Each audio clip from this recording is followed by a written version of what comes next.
شب جاگ کرے بان سحر گریہ گناہ ہے، شب جاگ کرے بان سحر گریہ گناہ ہے، مخلوق خدا مائلے فریاد و فغاں ہے، مابین زمین آسماں محشر کا سماں ہے، تاریخ یہ وہ ہے جو قیامت سے نہیں کم، اے مومنو سر پیٹو کرو گریہ و ماتم، فارغ جو تہجد سے ہوئے فاتح خیبر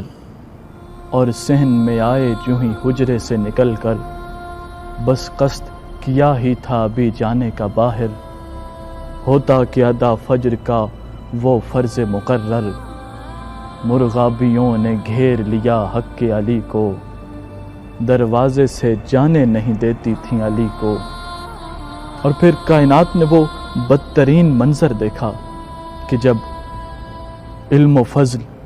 اور حق پرستی کا علم اور اس مولا متقیان علیہ السلام جیسے شفیق امام کے سر اقدس کو جہالت کے وار سے دو نیم کر دیا، کہ اب کی بار منظر یہ تھا کہ حسنین نے آلودہ بخوں باپ کو پایا، وہ بین کیے جن سے کہ منہ جگر کو آیا، پھر ایک چٹائی پہ غرض ان کو لٹایا، غمخاروں نے زخمی شہ صفدر کو اٹھایا، گر لائے مبادا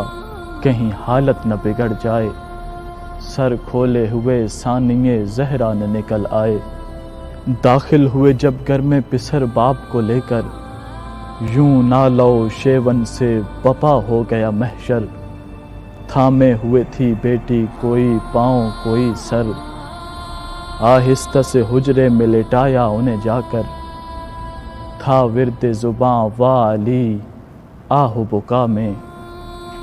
آواز یہی گونجتی تھی ارض و سما میں، انا للہ و انا الیہ راجعون۔ خبر بنتے علی رو پڑی سینہ و سر پیٹ کر، کوفے میں ایک شور تھا لیا ہو گیا ماتم بپا